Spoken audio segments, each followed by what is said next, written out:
Хора. Я да ви разкажа за една луда и страшна вечер из улиците на Калековец.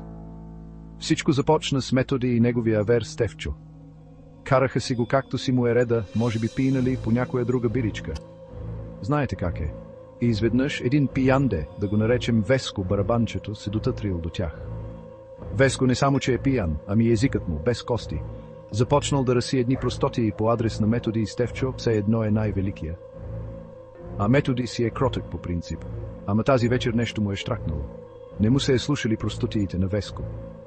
Преди някой да реагира, Методи го е хванал тоя Веско и го е тръщнал на земята с такава сила, че земята се разтресла. Като на филм беше, но по-страшно. Стефчо се опитал да дръпне Методи, ама късно. Методи вече е влязъл в боя. Започнал да налага Веско отляво, отдясно, юмруци хвърчат като градушка.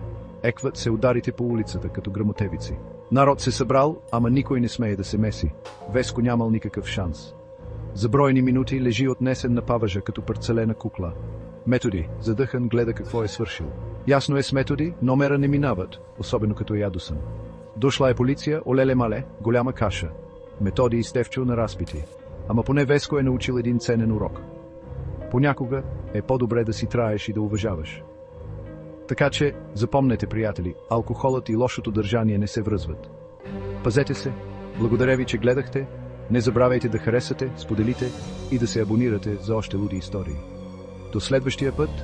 Методи не му е пукало дали ще убие Веско, не му пукаше за семейството му, но видя полицията.